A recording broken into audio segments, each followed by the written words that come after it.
mas-uuliyiinta dowladda hoose magaalada Burco ayaa xadhiga ka jaray dhismaha buundolog iyo gaadhiba marayaan oo laga hirgeliyay xaafadda dhuurta ee magaalada Burco.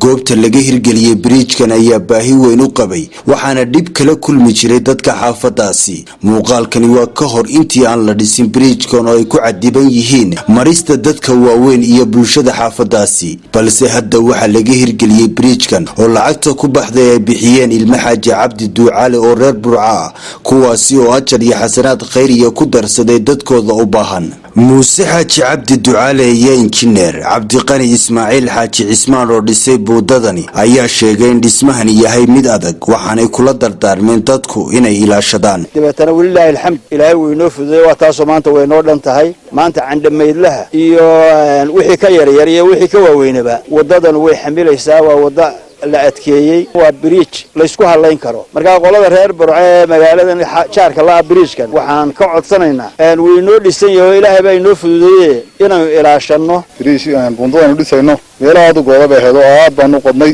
dhul hoosoo fog baan ka soo xidhnay. markaa waa garantiin oo aad iyo aad baa loo adkeeyay, wax dhibaato ka imanaya totally ma jiraan.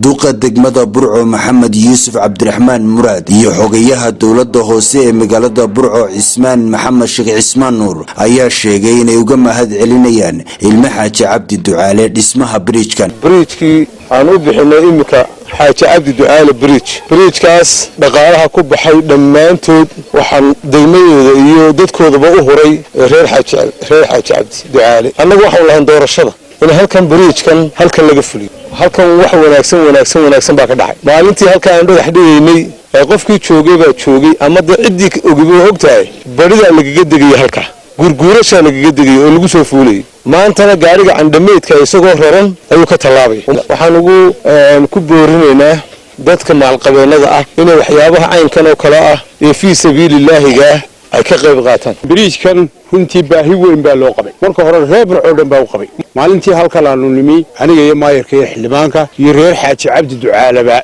waxa weeye qofkii joogay waa joogay. dumar iyo caruur iyo ciroolaba baridaa lagaga tallaabay. wax laga naxabeexay. waxaanaanu leenahay ummadda reer Burco waa inay kaga dayataa reer xaaji cabdi oo kale. masaajid la dhisay iyo bridge-ka maanta baahidiisa taagnada la dhisay waa isku ajir, waa isku xasanaan. qaar ka mid ah dadweynaha xaafadda ayaa si weyn uga mahad sheegtay dowladda hoose ee magaalada Burco iyo ilma xaaji cabdi ducaale oo ku deeqay dhismahani. Absaaq Faarax Cabdilaahi TV-ga qaranka Somaliland Burco.